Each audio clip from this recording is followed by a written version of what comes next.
It's been 5 months since I've heard from her. Nothing. No calls, no messages, no emails. I've done everything that I can think of to get in touch with her. I don't really know what else to do. I don't understand. It's not like she doesn't love me. I know she does. She said she did. I know it's difficult for her. What with her parents being so orthodox. We knew they wouldn't understand. No one will. I haven't even told my parents yet. The sad part is I'm so sure they know. But they never talk about it. If only they would just ask me. The least she could have done was end it. The least she could have done was let me know. Is that really too much to ask for? I'd give anything for one last conversation. Sometimes, I don't think any of this is worth it. None of this is worth it. Do you know what it feels like to be a married woman and still be answerable to people who are not even your relatives? I mean, I know among us Indians, everyone in the family needs to know everything. But that's different. Let me explain. My husband also lives in the US. He's based out in Washington, D.C. and I am here in Tampa. My parents don't have a problem with it. His parents don't have a problem with it. He and I don't have any issues. But the number of times I've had to hear the same questions again and again. You don't live with your husband? You should have transferred to university in that state then, no? Oh, your in-laws don't mind. What is the use of this marriage if you both are staying apart? How does he manage? Why is it that people think that they have any right to ask me such personal questions? Hi, I am Meeta. I am a student at USF and I really like everything about the US. The university is very nice and we have a lot of really helpful Indian students on campus. When I first came here, I used to find it very difficult. I missed my parents very badly. But all students go through that.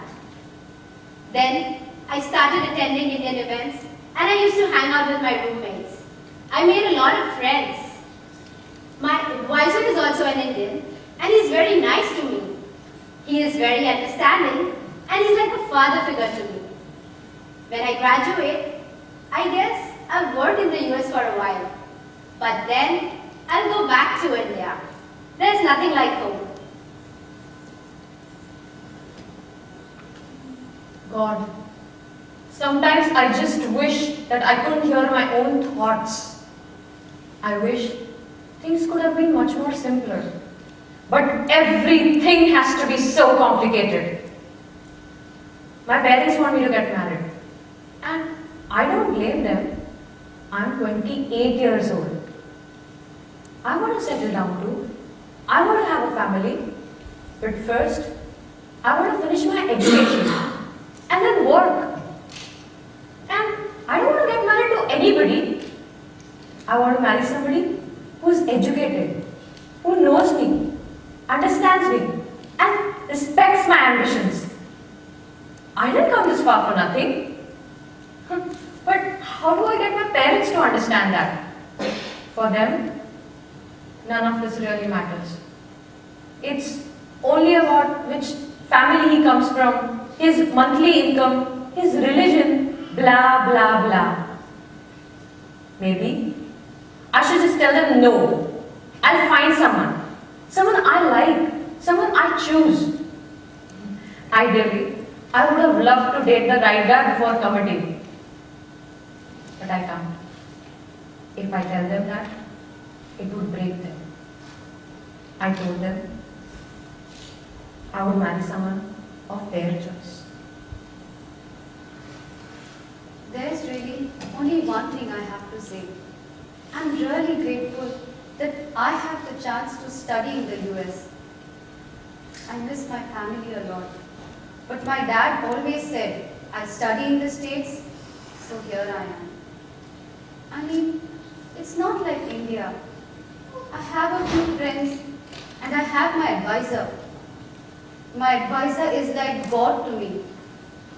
He's a little strict and he sometimes says things that I don't quite understand. I mean, I try really hard and I work long hours.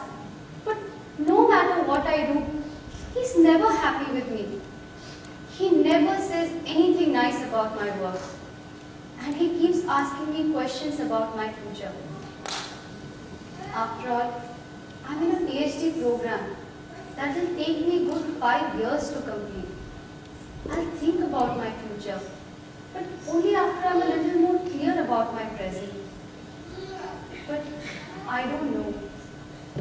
Maybe it's for my benefit. After all, he is my advisor. Maybe he doesn't want to say anything nice because he's worried that I'll slack off. Maybe he keeps asking me these questions because he wants to get the best out of me.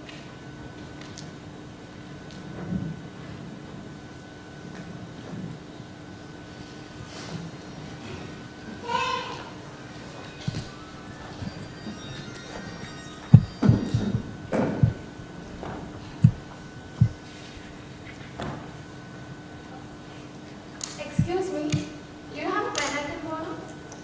Sorry, can you say that again? Do you have a pen I can borrow? Sure. Here. Is anybody sitting here? Oh no, please, go ahead. Thank you. By the way, I'm Neeta. Hey, nice to meet you. I'm Swati. Which department are you in? I'm into transportation engineering. What about you?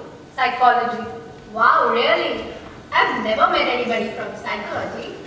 Yeah, I'm not surprised. Not many Indians are in the arts. That's true. Most of my friends are into engineering. Just a minute. Hey, thank you for the pen. No problem. By the way, I don't know if you remember, we met last Diwali. I'm Swati.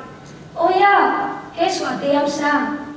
The last time we met, I think your husband introduced us, correct? Yes, that's correct. He was here then. How is he? He's doing well. He's in DC.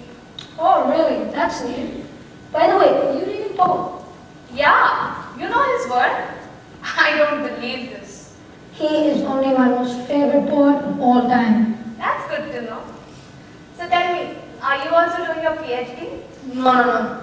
I'm doing my master's in advertising. I'm an aspiring writer. And you? Psychology. Whoa, dangerous. Oh, excuse me, just a second. I need to take this. Hello? Swati, he knows you're married, right? Who? He's talking to you as if he's known you for a long time. He knows your husband, right? Meeta, Sam is... Hey, sorry about that. My mom. No problem. Sam, this is Meeta. Meeta, this is Sam. She is also doing her master's. She? You are a girl? Oh my god, I don't believe this. Really? Yes, really. Sorry to disappoint. Hey Sam, why don't you join us? Sure, no problem. So, Meeta, tell me, did you come to the US?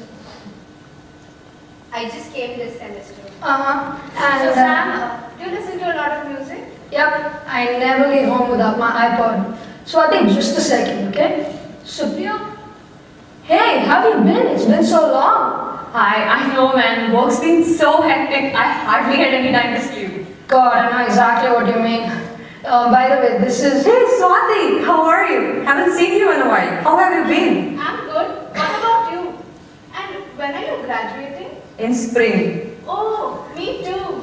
Finally. Okay, I'm glad you guys know each other. Supriya, Meeta, Supriya. Hi Neeta. Hey Swagata, why don't you step in here? Let me introduce you to some people. Yeah.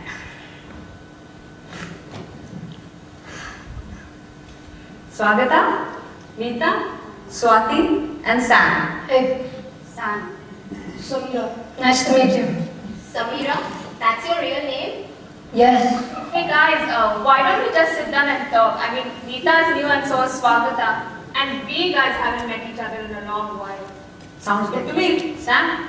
Yeah, I'm cool with that. Don't really feel like being by myself now in any case.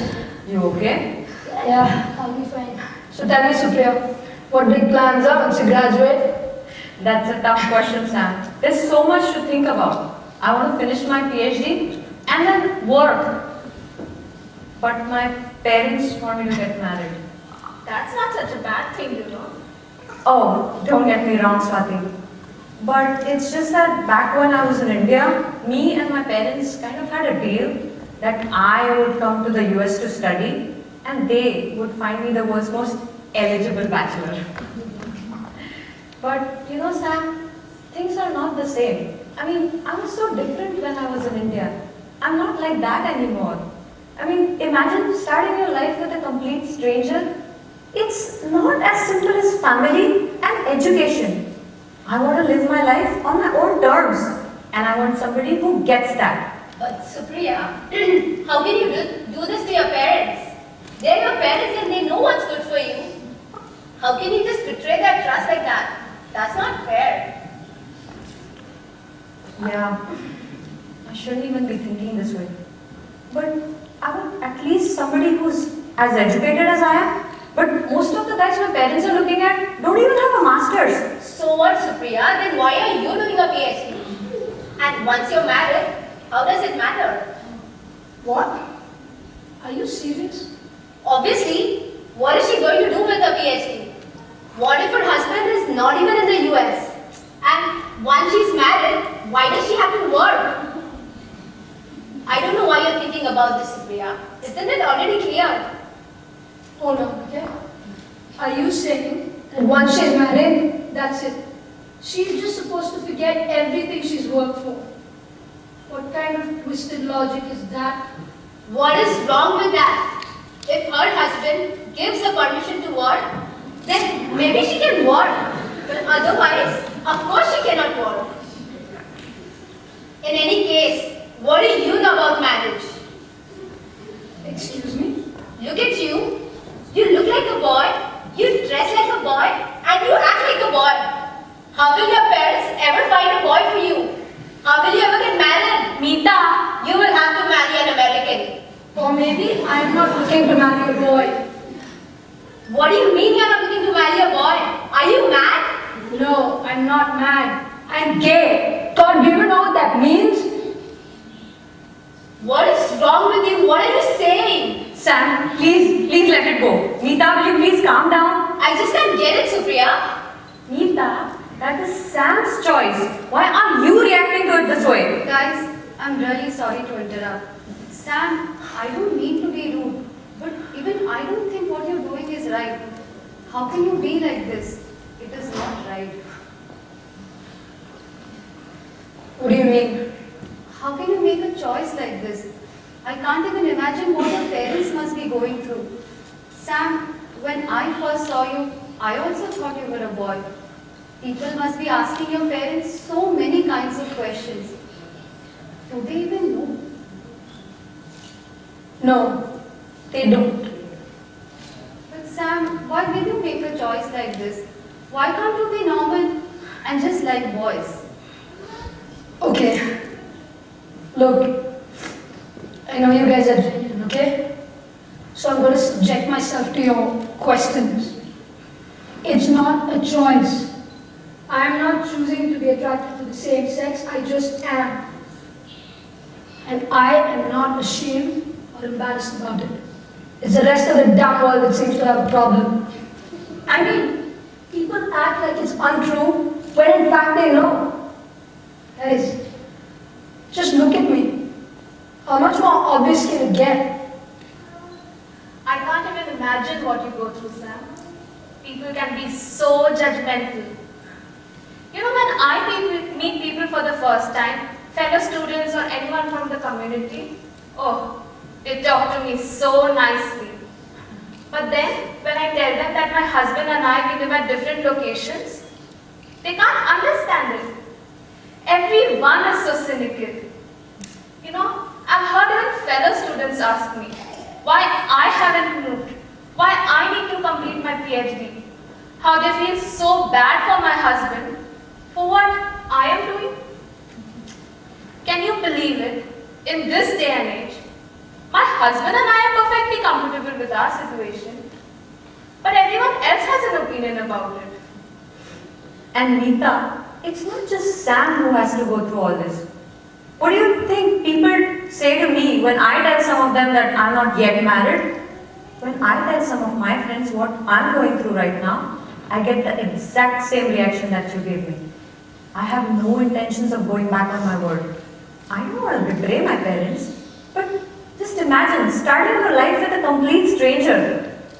All I'm asking for is a middle ground to meet them on. Why does it have to be all or nothing? And let me ask you another thing. How does Sam being gay affect you in any way? I mean, why do you even care? It's not that her sexual preference is affecting your life in any way, right? I don't know, Swati. It's still very weird. I feel it's wrong. Excuse me. Hello? Yes, Doctor. When did you send the email? Oh, I'm sorry. I was out with some friends last night and I was pretty wasted by the time I got back. I can take a look at it and get back to you in a couple of hours. Okay. Thank you. Bye-bye. That was your professor, Sam? Yeah, my advisor. How can you talk to your professor like that? As in? I could never speak to my professor so freely. I'm sure he would kick me out of the program. My advisor is really strict, you know. I feel so scared just to talk to him. What? You're scared of your advisor? That doesn't sound good. Why? It's good to be scared of your elder, Supriya. See, I never used to talk to my dad like that in India. I wouldn't even stand in front of him. Dr. Sharma is also just like him. If I do something wrong, he shouts at me, just like my father. Okay, that is really not nice. Even my advisor gives me quite a mouthful when I mess up. I don't think we're talking about the same thing here. Yeah, I'm not getting that vibe either. Exactly what is he saying? Look, I'm not complaining, okay? I'm just telling you that's all. He never says anything nice to me. He's always complaining that I don't work hard enough. He tells me, Swagata, if you're going to be this lazy and if you've come to the US just to have fun, don't bother doing your PhD. But honestly guys, I'm always in the lab, even on weekends. And he keeps asking me questions about my future. He tells me that he's 100% sure that he's wasting his funding on me because I'm going to put halfway through and get married. You know, he even asked me personal questions like why I'm not married yet, if there is something wrong with me or my family. What the hell? That's doctor. Yeah, and then he gives me all these statistics and tells me only a small number of female students under him have graduated. We'll see if you graduate, Swagata, he says. You know, he makes me do all these other projects that have nothing to do with my research. Those are things which actually he should be doing, not me. But I don't know. After all, he is my advisor. Maybe, you know, he just wants me to learn different things, that's all. Swagata, that is bullshit. And you know it. How can you even take all this emotional drama? You know what? I think you should go to the higher authorities about this. Because how do you know that even after working for 5-6 years, he'll let you graduate with a PhD? Good point. But Supriya, how can she go against her advisor? That's not right. But neither is what he's doing to her. Well, I don't think you should go against your advisor. He's your advisor and he knows what's good for you. You should just stay quiet. It will only get you into trouble and you're better off right now. I don't know why you guys are telling her all this. What kinds of friends are you? Nothing is going to change. What is the point? Oh my god. That is so easy for you to say, isn't it? It's so much easier when you're not in someone else's shoes. Nothing's going to change. Nothing will change unless you try to change it, Neeta. Yes, Meeta, I'm with Sam on this one. You think it's okay to just sit back and let others take advantage of your situation? What if your advisor did that to you? Would you just sit back and do nothing about it? Actually, you know what? Maybe you would. Guys, I understand what you all are saying. I appreciate your concern. But come on, what if I complain and this whole thing turns against me? Tell me, what if the administration believes him instead of me? You know, he'll make my life miserable. My career will be over. No. I can't do this. I'm too scared. Look, Swagata, we're not forcing you, okay? We're just giving you suggestions. If you decide to go ahead with this, you can always ask a chair to keep it confidential. I'm 100% sure that they'll do everything in their power to make sure that this doesn't affect you negatively. And yes, if you decide to go ahead with all this, we'll all support you. Thanks, guys, but I don't know. I really have to think about it. In any case, I just realized I have a class in 20 minutes and I kind of left my bag in the office, so I have to pick it up. But it was really nice meeting you all. Okay, I'll see you guys later, okay? Bye. Bye. So, Supriya, what are you going to do? I don't know, Swati.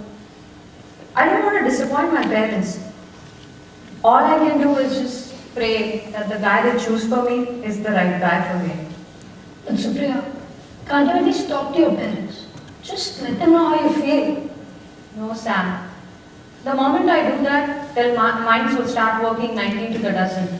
They'll immediately presume that I'm already seeing somebody, and then all hell will break loose. Don't worry, everything will work out just fine. Yeah, I guess so. Anyways, I'll let you guys know what's happening on my front. I'll catch up with you guys later, okay? Bye-bye. Bye. Bye. Well, I have to leave too. Thank God. I need to go grocery shopping. Do you guys need anything? Oh no, thanks, I'm fine. I'm good. Meeta, you know what? It was nice meeting you. Hey, listen. Whatever you feel about me, okay? You're entitled to your opinion. But don't expect me to change so that you can be a little more comfortable with your world. Like I said, it was nice to meet you. Nice to meet you too. Bye, Swati.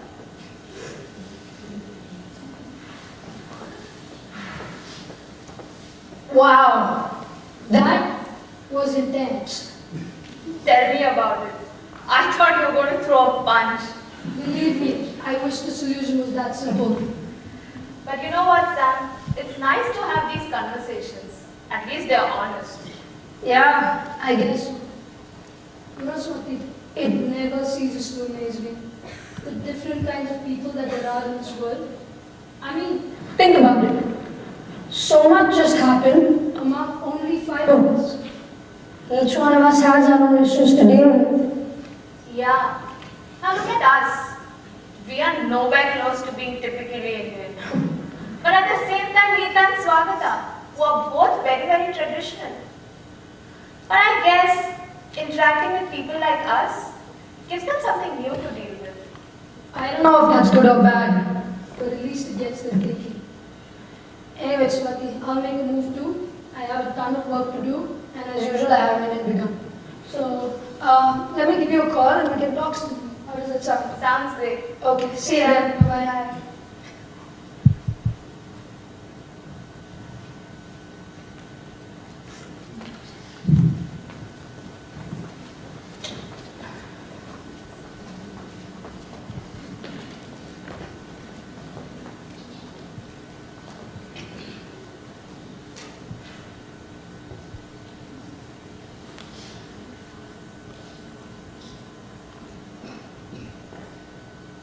It's not the first time I've had to hear these things.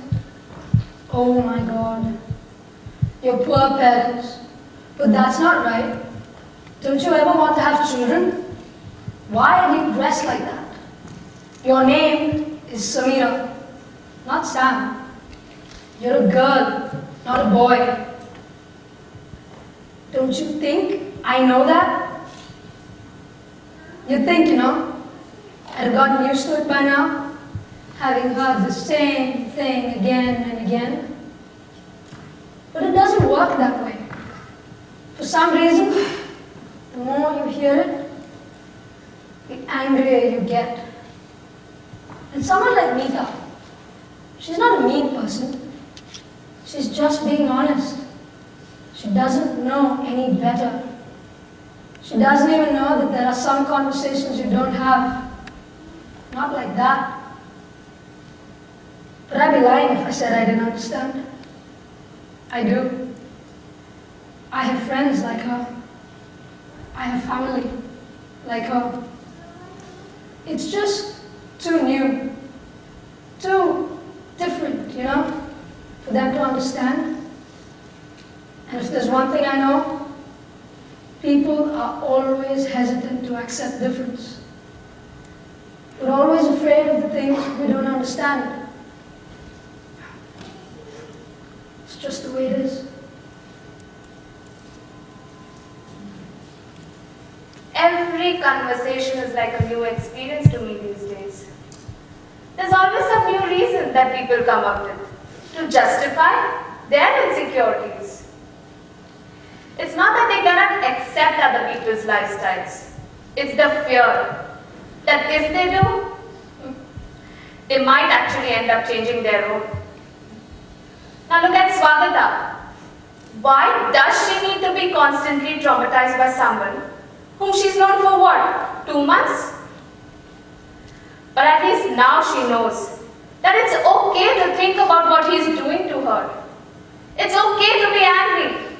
It's okay to defend yourself from people like that. How would she know these things if no one is willing to open up and say something about it? For me, the constant nagging questions never end. But that's how people are. They love to talk. All I can do is turn a deaf ear to them. What other option do I have?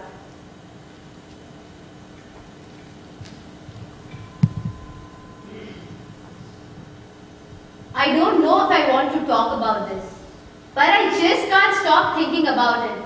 How can people be like this? We spend our entire lives dependent on our parents, and then we break the one promise we make to them. It is like Supriya is cheating them. So what if she does not know her future husband? And what kinds of advice are her friends giving her? That Sam? Who does she think she is? It's people like her who give the rest of us a bad name. Right? But then, I can't stop thinking about what Swati said to me. I don't even know if I'll ever meet Sam again. Why do I have to get so angry? After all, I don't know her. I don't know her at all. Maybe I don't want to, but that's my choice. Just like her life is her choice. Right?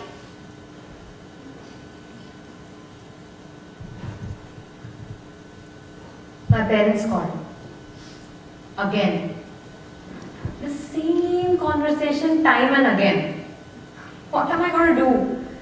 Maybe if I just close my eyes and go through all this, it won't be as bad as I think. Maybe I won't look back at it with regrets. Maybe he won't be my Mr. Right. Who am I kidding? What am I going to do?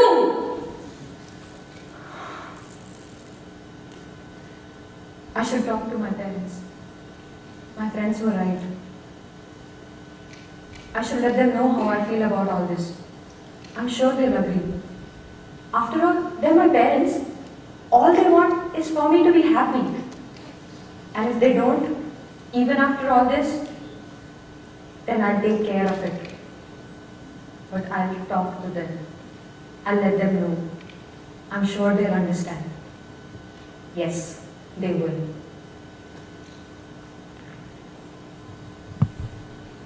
I have so much to say.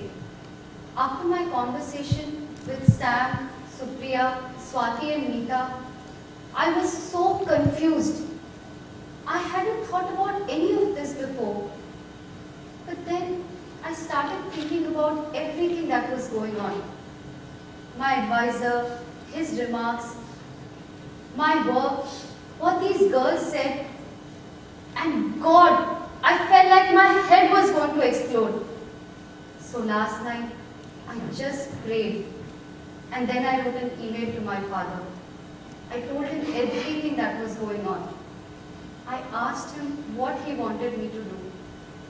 I can never take decisions on my own. But you know what? My father actually responded. And you know what he said? He said that I should go and complain to the higher authorities. He said that no one had the right to treat me this way. He said that my advisor was just like a father. That he wasn't my father. And that my personal life was none of his business. My dad said he would support me 100% with whatever I did. And he said he has the confidence that I would sort it out on my own. I've written to the chair of my department. I have an appointment with her tomorrow. You know, if it wasn't for my dad, I would never have been able to go through with this. I would never have found the courage.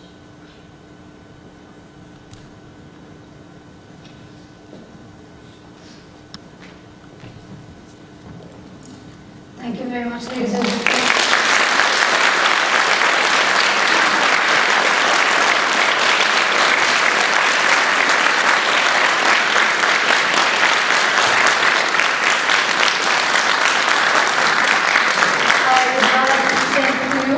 Cast of Identity, Swati Srivastava,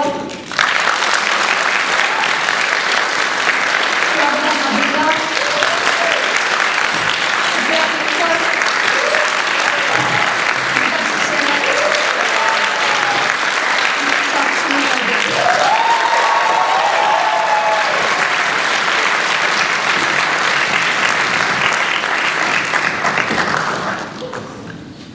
I will now turn over the stage to Ms. Sushma for the panel discussion.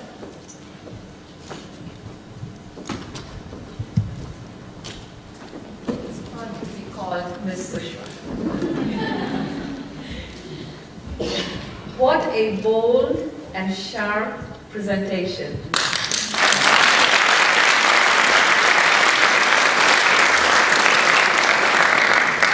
I want to applaud the USF students for a very courageous presentation here today on a broad range of topics of different sensitivities. On behalf of Pehchan, I would like to welcome you all once again. Thank you for supporting the event today. Pehchan is a not-for-profit organization that was started in 2006. Our mission is to enhance the psychosocial quality of life of the South Asian American network of Tampa Bay through education, awareness, and support. We offer seminars, educational workshops, support groups, and other related events such as essay writing competition for the youth, etc. Just like the proverbial, the little engine that could, as Pehchan was chugging along, huffing and puffing, in 2007, I tried to reach out to the USF student community, but to no avail. In 2008, two of our committee chairs were able to establish some connection with the SIA, but were unable to create any meaningful, sustainable dialogue. So in 2009, when I met Samira Obaid through CIS, I was very excited. She approached me with the idea of a theatrical production, and Pehchan was quite taken with the idea. we decided to weave in the psychoeducational component, which is of course our forte, by having a panel discussion followed by an open forum discussion. So the idea took hold. And a little later, I was informed that CIS would also like to support the event. We were simply delighted. As I understand, SIA has been instrumental in procuring this venue for tonight. So, as it so turned out, it turned into a three-ring circus, in a good way, of course. And this is testimony to the power of collaborative ventures. So, on the note of hoping for more such joint ventures in the future, I would like to hand over the stage to the panelists, if you would come up on stage. And I believe there's a table with chairs for you folks on the other end. The panelists will be giving their personal reflections of today's presentation. They will then open up the floor for discussion. So all of you are invited to ask questions of the panelists and of the actors, to share your thoughts and opinions. And after the event is over, there is a light meal that is being sponsored by Pehchan that will be served outside. So enjoy. In the meantime, I'm going to call upon Vandana Sherkar to introduce the panelists. There she is. Thank you.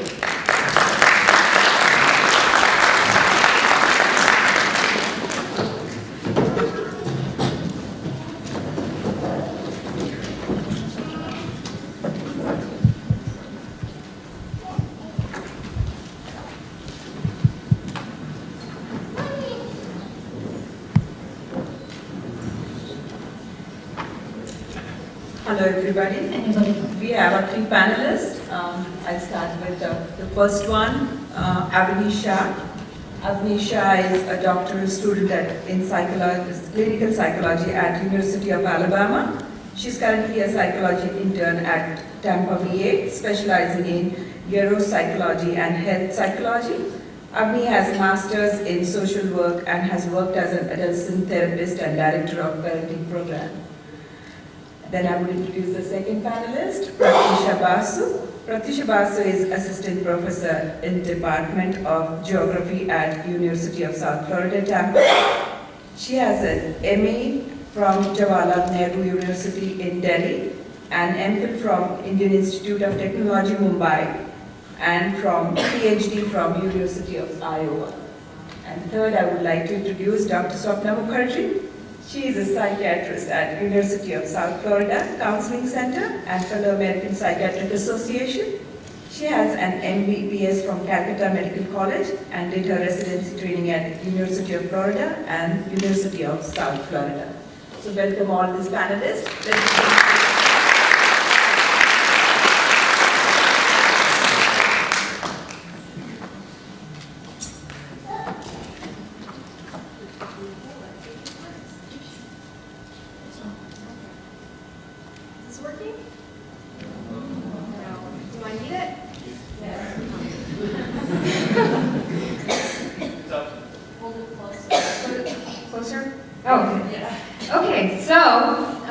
As they said, I'm a doctoral student in clinical psychology.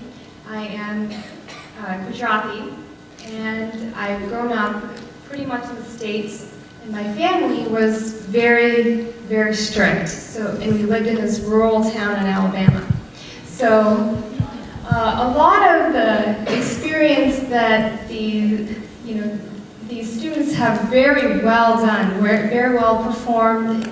A number of the topics that they brought up are familiar to me.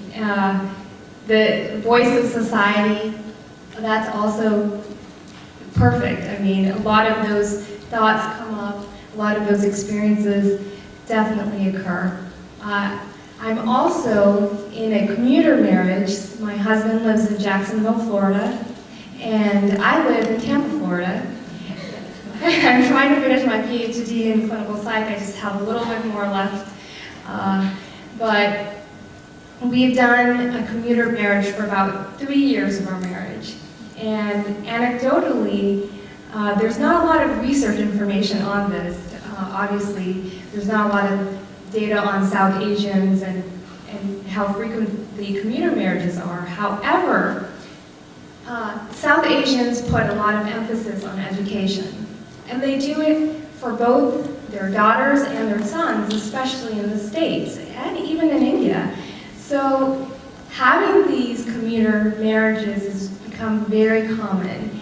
In my friend group alone, I know of only one friend who is with their spouse. And so it's also very common for it to continue, education to continue while one gets married or to even begin after marriage. So there's that commonality that takes place.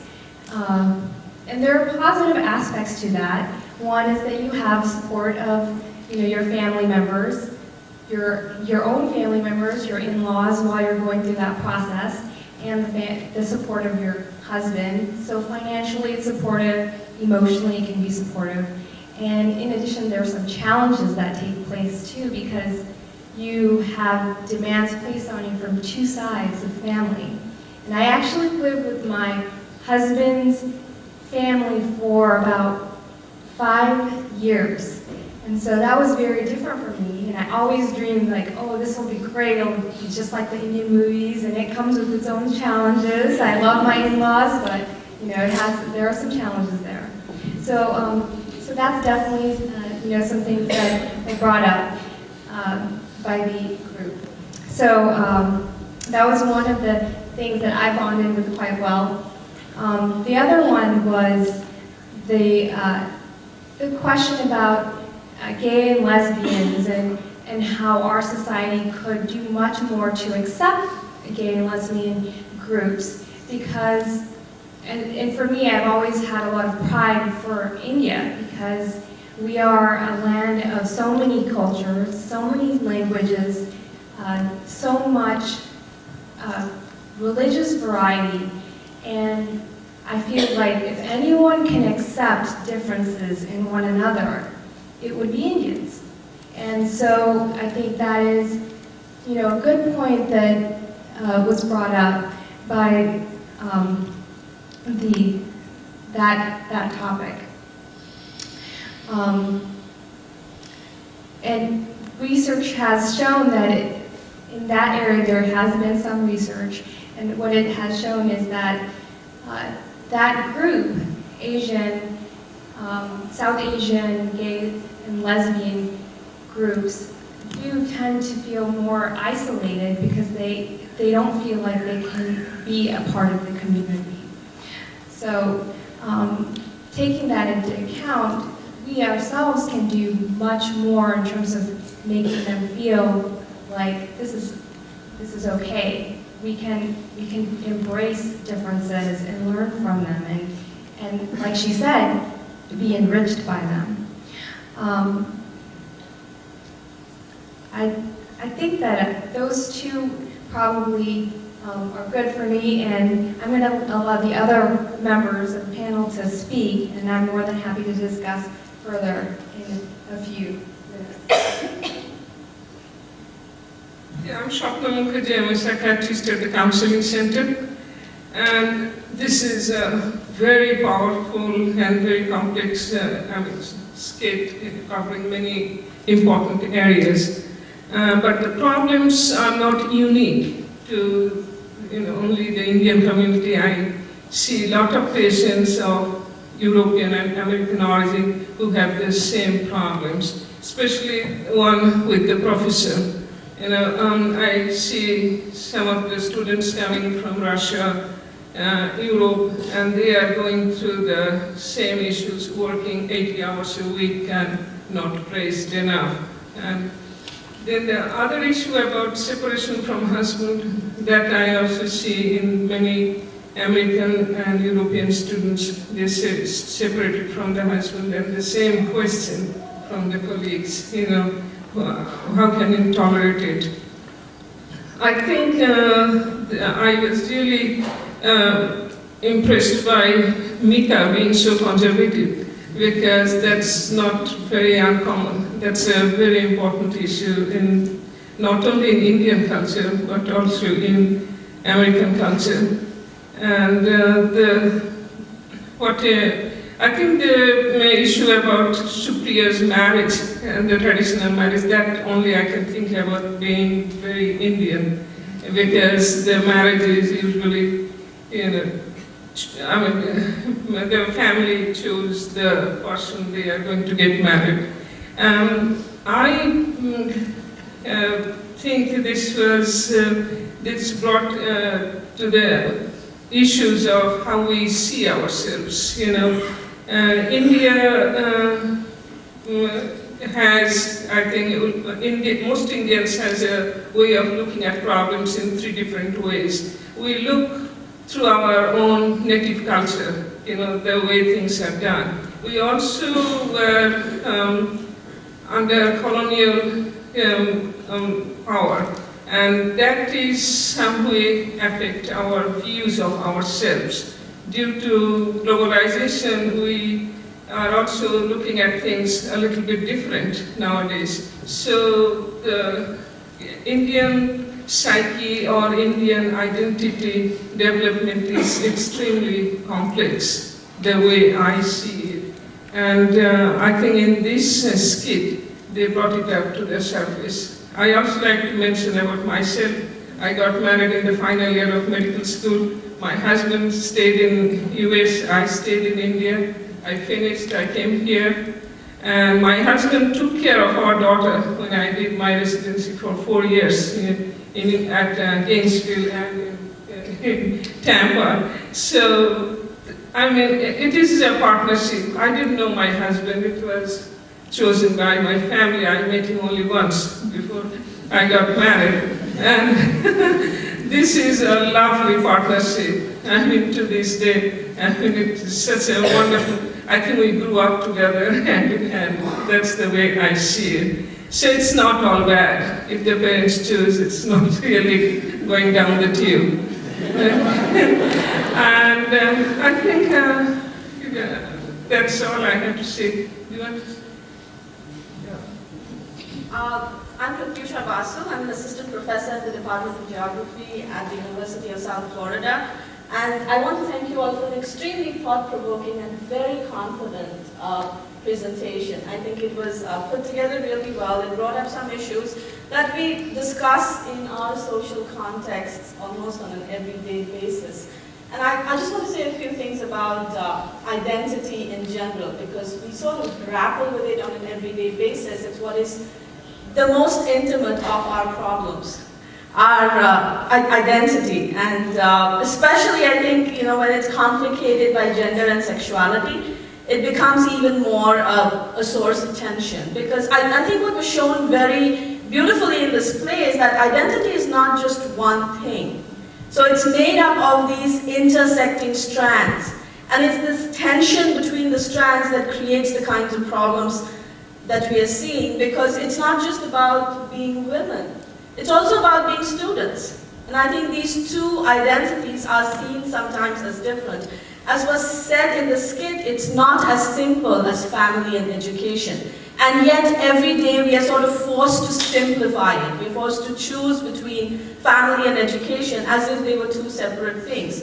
And especially in the context of women, I think women's roles are understood as being either within the domestic context, and within the domestic context, you can't bring up professional issues. You have to prioritize your domestic responsibilities. And then when you're a student, then you have to somehow get rid of domestic, social, familial connections completely. And that's the suspicion that attaches especially to female students, right? Are they going to be able to fulfill both domestic and professional responsibilities, or are they always going to choose domestic responsibilities over professional responsibilities?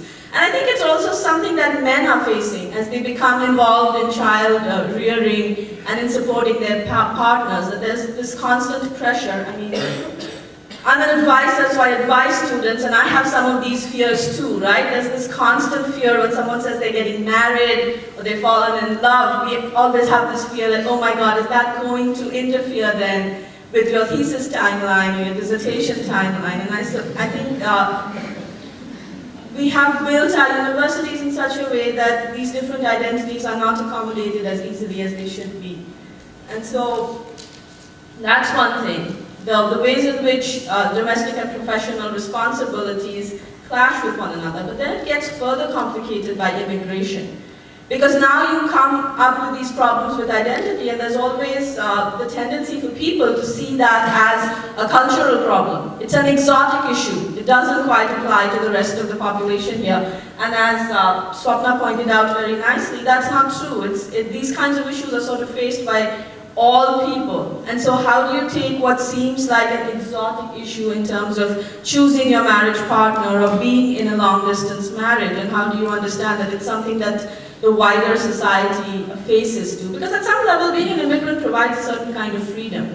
It provides a certain kind of separation from your own culture. And yet maybe that's not quite true. Maybe the separation, in fact, becomes a source of anxiety, and your cultural identity becomes that much more insistent. It draws you much more insistently. Because I have friends in India, right? And many of them are in long-distance marriages. And they are in India. Many of them are living separate from their husbands, privileging their career and their education. So maybe what we are thinking of as Indian culture in this context, in the context of the United States, is actually not even Indian culture in the context of India. Maybe India itself has changed. And so I guess we have to understand that culture also changes over time.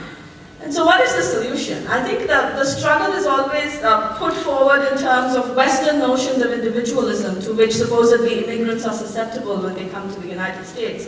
And then this supposed Asian emphasis on family values. And we are constantly sort of grappling between these two.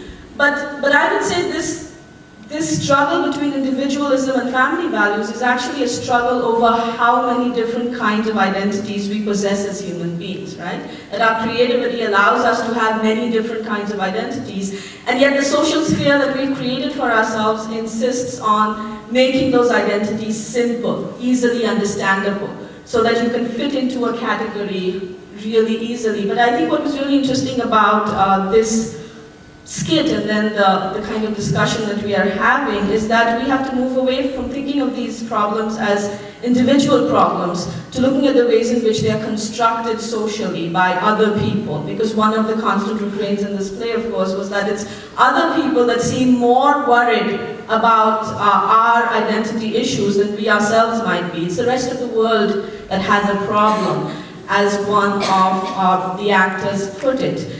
I think what we have to understand is that there are many ways of being good and many ways of living a good life, right? And so our aim should be constantly to extend these notions of what a good life consists of, or of what being good means. And I think it's this kind of collective dialogue that will then expand our social possibilities and make it possible for us to deal with the tensions of our identity, not just in terms of something that's happening within us, but as something that needs to be changed in the context of the wider society. Thank you.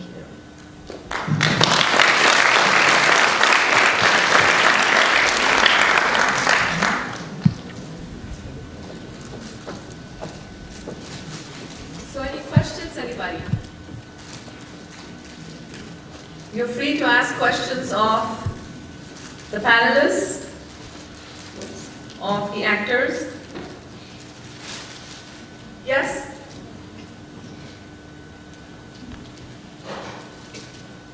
Actually, I came here when I finished my high school, and I did my college here.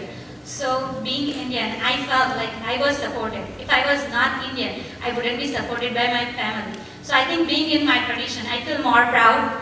And I have seen in Indian people that because all the kids are able to study this well, because they are supported by their family, by their parents. So I think I am proud. It's good to be more traditional.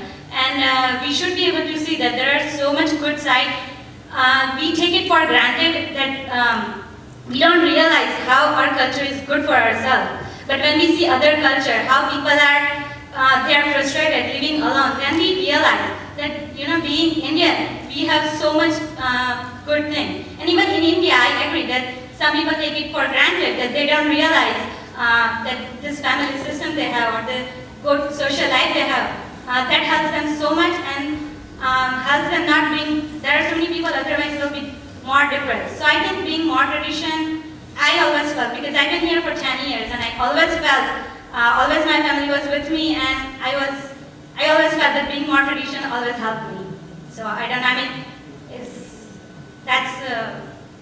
so I think it's, from this place, my question was that, like, do you support me being more tradition or, I was a little confused about the view, but I guess, I mean. Do you want to ask the question of anybody in particular or just all of the actors? All of the actors, that, Okay. is it good to be more tradition? What's their view? All right, thank you.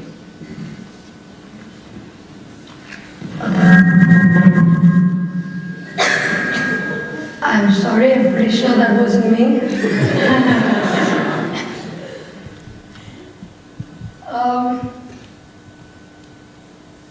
Thank you for asking that question to begin with. Can you hear me? I don't think there is a right answer to this question. I don't know if it's good to be more traditional or good to be unconventional. As an unconventional person, I also, like you, am very proud of my culture. I'm very proud of my traits. I'm card-carrying and proud of being an Indian, but at the same time, I cannot deny who I am, and I won't. Okay, so if you are the kind of person that embraces tradition, and if you are the kind of person that prefers to live in a conventional manner, that's your choice. You have every right to be that way. Similarly, if I am an unconventional person, and I do not choose to be traditional, if you can definitely define that word, then that's my choice, right? So I think each person is their own person. I don't think you can actually put a box around that. I don't think you can put a defined square footage or measurement around that. There are no parameters, because you're not going to find any of those. You're going to try and define it by your own standards. I'm going to try and define it by my own standards. Society is going to define it by their own standards. So whose standards are you going to follow? I think my answer to that question is basically each one to their own. If you look at my cast and the characters that we played, we were 5 very individual people. I'm sure we have a common platform on which we can meet, which is this conversational ground. We're all 5 very honest people also, and that enabled this dialogue. But we're also 5 extremely different people. And just as unique as people are to themselves, they are to their choices as well. That's the best way that I can answer your question, and I hope I've succeeded in doing so. Thank you. Anybody else? Yes. I have a quick question. Most of two of Catholics, right? I think one of them said she's going to talk to her parents, and the other one said that she's talking to the head of the department. Is there any reason why you left others open-ended? Because one of them, who was sitting here, she was just asking, she was posing questions and thought. Maybe I missed it. But is there a reason why you left a couple of them open-ended? Not particularly. Yes, I understand your question as to it being open-ended. I think the part about her asking those questions is that when she came into the dialogue, she wasn't very willing to have a conversation. She was pretty confirmed about her thoughts. But then when she left the dialogue, in the final monologue that you saw, she was actually able to grapple with her thoughts. We were able to conflict what was already predetermined for her. So the closure part of that is that she's thinking about it, but no, she hasn't arrived at a decision. Okay, so the other question is she new to the She was new to the university, yes. So, because I went through being a student here, so I've seen the transition. In my own life, I had the same issues that she had, but I didn't have as dramatic issues as she had. But frankly, I said nothing to do was such a shock to me coming from small town to talking. Sorry. So, yeah, I guess for a period of time, people get exposed to new ideas, to different expectations. So I guess that's what we try to do with posing those questions and trying to grab those thoughts. That is correct. Thank you. Yes. I just have a comment to make about Swagata's character. You know, somebody said, you thanked your father. I'm sorry, can you hear back there?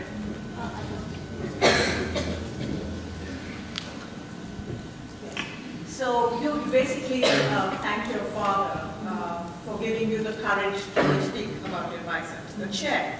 But what I just wanted to point out, in the context of display, that actually you also need to acknowledge your group, your peers, because it was a conversation with them that started you along this train that in fact you can make a difference, you can make a change. Actually, when we were first discussing the play, I kind of asked the same question to Sam. Yes. That my character doesn't thank. But if you had noticed that in the beginning, I do mention that after my conversation with all these girls is when I started thinking. And the thing is that although I am influenced by what they have said, I don't completely change my mind because I say, thanks, but I really have to think about this. And this is what Sam explained to me, that you are not completely convinced. It's only after my father, whom I consider to be the most authoritative figure in my life, the most influential person, when he says that you should go and do this, that is when I decide that I have to do this. So, which is why in my mind, as a character, I am always thankful to what my dad has said. Because my dad would send me to the States to study and all that. Yes, you're also seeking permission from Seeking authorities. permission, yes. I understand that. Yeah. What I'm saying is pointing out sort of Yes. rhetorically is that the peers also form a community that are in fact sustaining. And what a play like this shows is that it's not always comfortable, but this is where growth happens. In a way, this is the kind of conversations you have in the dorms or in your apartments are kind of an extended classroom where very intense work happens. So I just wanted to acknowledge that. And also, I think when I see the range of women characters here, I see that there are many ways of being women, there are many ways of being Indian, and that there are many communities, that we can be part of. So, and I also wanted to commend Sam for for this play, and for what it seems to me, Sam, is a coming out story. Yeah. Yes, so it's a very courageous moment, and I don't know, in the audience, how that you realize what an important step this is. It's a kind of an honoring the audience here, all of us, with a very important dimension of one's life that has been kept secret or closeted. To bring it out is an act of faith and an act of participation in a community that I think is very touching. One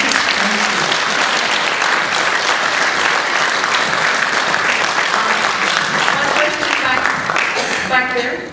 Oh, okay, sorry. I have a question for one of the panelists, the professor.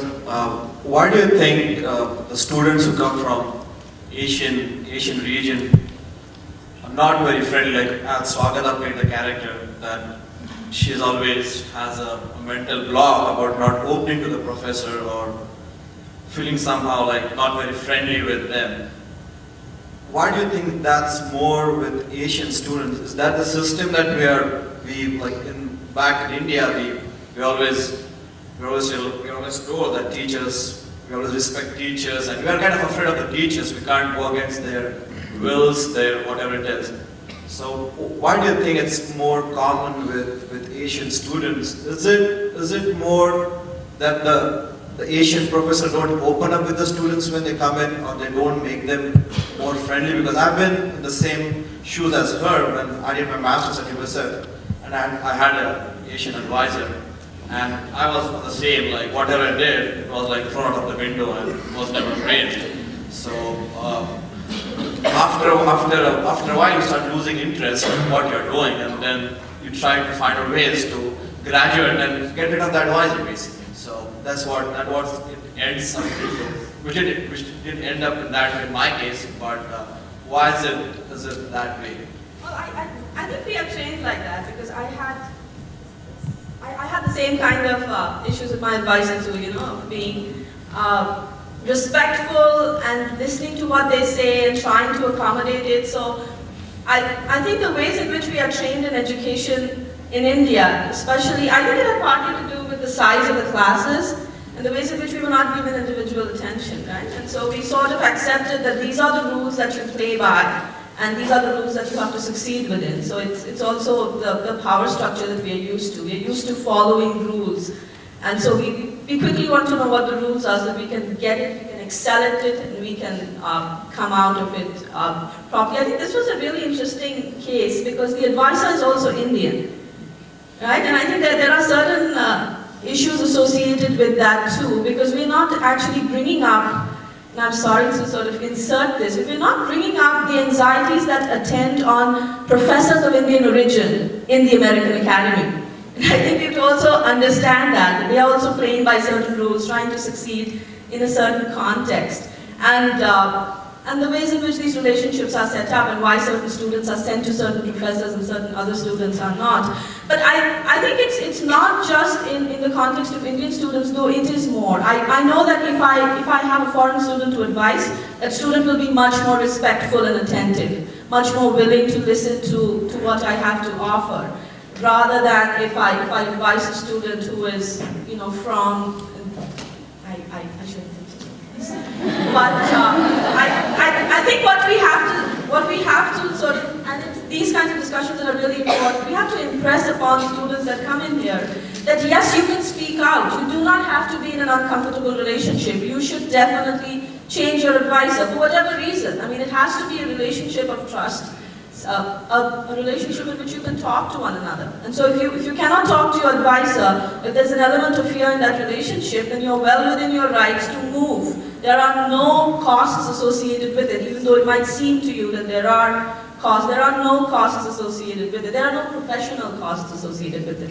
In fact, there might be professional costs associated with staying with that advisor that doesn't quite work with you. I think it's also, we are trained to respect our elders, right? Like exactly what you said. We are trained to be respectful, so it's very difficult for us to think of the problem as lying in the elder. The problem has to be in the one who's younger, and that's the person that needs to change.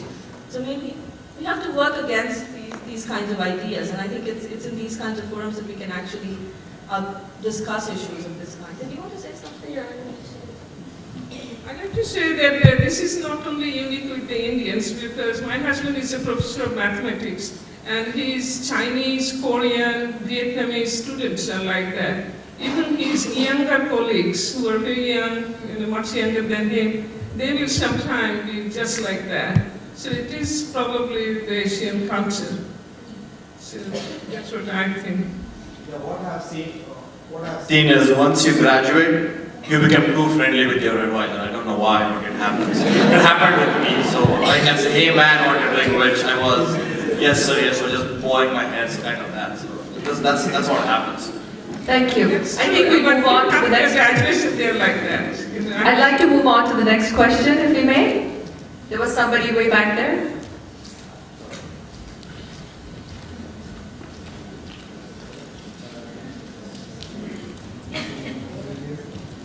My question is actually related to the same thing you were just talking about. Like why we fear our professors the most, right? I guess we are missing on the second aspect, because this is a two-pronged thing here. We come from India, where we respect and we think of our teachers as our gurus, like Guru Brahma, Guru Vishnu. So that's one thing. We have to think of our teacher or the guru as a supreme being and submit ourselves to him to gain something. That is one thing. That is the basic premise. And that's the only thing which is different between Indian students or any other students. But now coming to the question. This is the only thing that is affecting our relation with our teacher. But then there are two things. One, why we are afraid of teachers, or why we submit to him or say like, okay, whatever you are saying is okay, or like Mr. said, that before he graduated he was like, yes sir, and after that he was like, hey, how are you doing? So the two things are, one is, either the professor is not very confident about his mentoring and he wants to take that thing, Guru Brahma, Guru Vishnu, as a weapon and use it against you.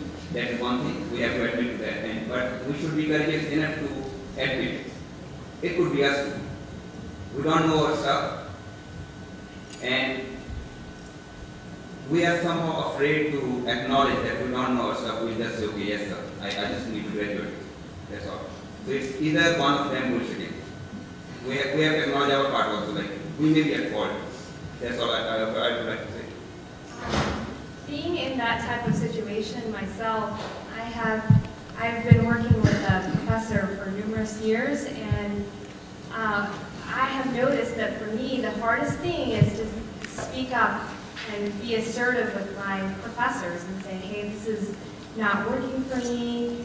And I mean, I still continue to struggle with it. And going back to what she said, we've always been trained to do that. We think of our professors as knowing what we need. And in her situation, she had said that, you know, he's like my father figure. You know, we consider them, we give them a lot of prestige.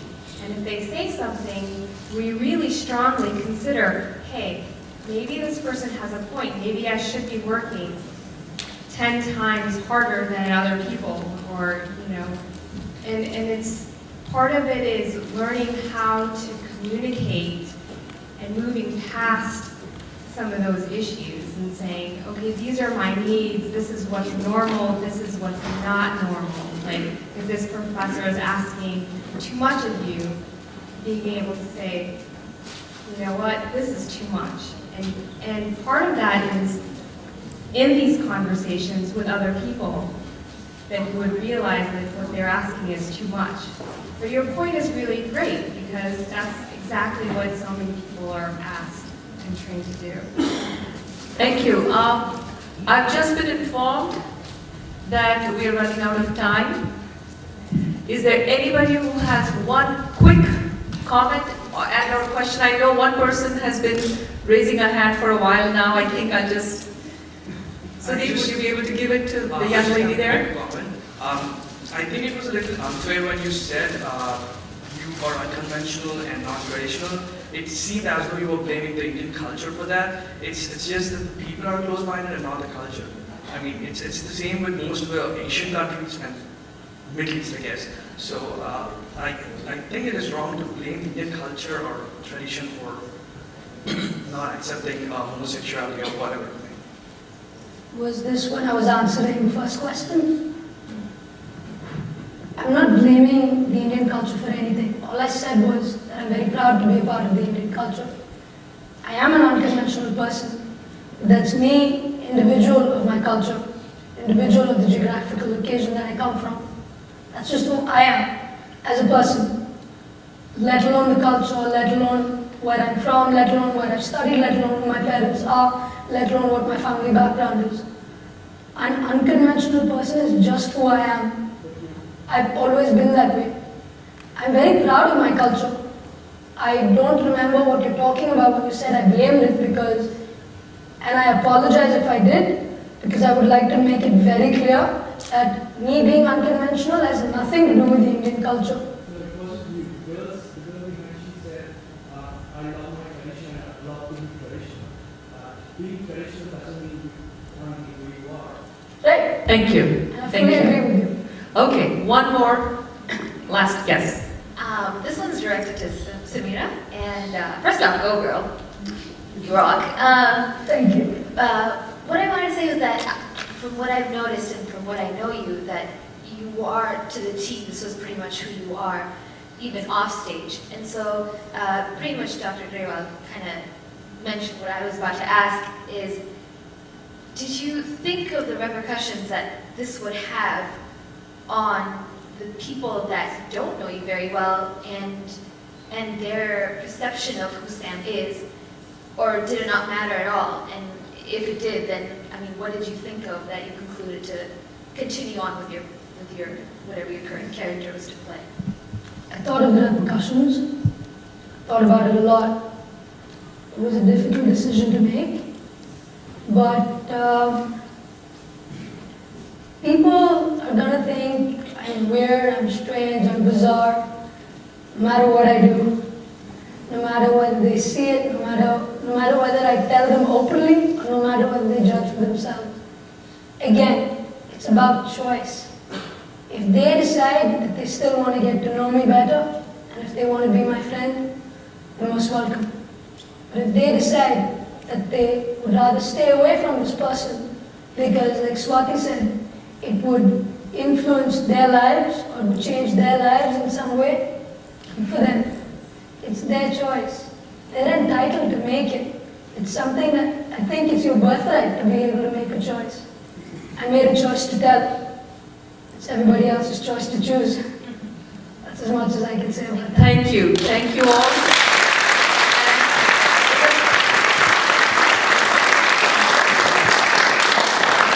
In conclusion, this was not lightly taken by Pehchan either. We went over all the stories and gave it a lot of consideration. As Samira, you're going to do the vote of thanks.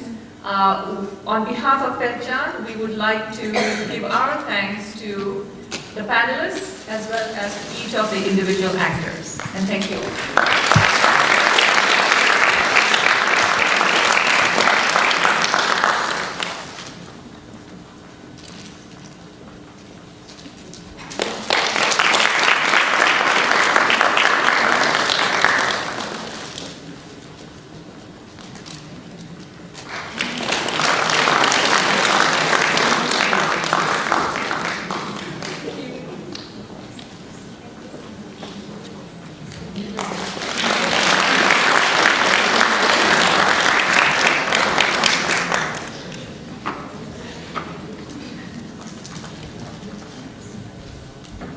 Ladies and gentlemen, at this point of time, I'd like to take the opportunity to thank all of the people who have been instrumental in making identity what it is to be different a reality. First and foremost, I would like to thank Pehchan for their support throughout the process. It's been about 3 months, and they've given me all of the moral support that I've needed. They've been extremely patient as we've struggled to overcome several hurdles, and I thank you very much for not losing your faith and for hanging around for this long. I would like to thank secondly the Center for India Studies. If it wasn't for Dr. Brewal and CIS, I would never have met Sushma from Pehchan. We would have never collaborated. I would never have come up with this idea, and April 4th at USF would never have happened like this. I would also like to thank the Students of India Association who helped us in securing the venue that I wanted. I was adamant about doing this play at the Oval Theatre, and here we are today. Thank you, Students of India Association. This would not have happened without you. Most importantly to me, I would like to thank my cast. The amount of commitment and dedication that these girls have put into a voluntary event is unprecedented in my life. We have practiced every day for at least 2 to 3 hours, removed time from our busy schedules to meet midday sometime, late at night sometimes, early morning to my disadvantage sometimes. But it has obviously turned out really, really well, and I thank them very much for having stuck by me through rain and sunshine, quite honestly. I would like to thank the USF community, overall, people that I've met, people that I haven't met, groups that I've met, listservs that I have never known existed, for having spread the word throughout the USF community that the play was happening. Thank you so much. And last but definitely not the least, I would like to thank the audience for being here, for supporting us, for all of your questions, and for initiating what was first and foremost the purpose of this play, dialogue. Thank you very much.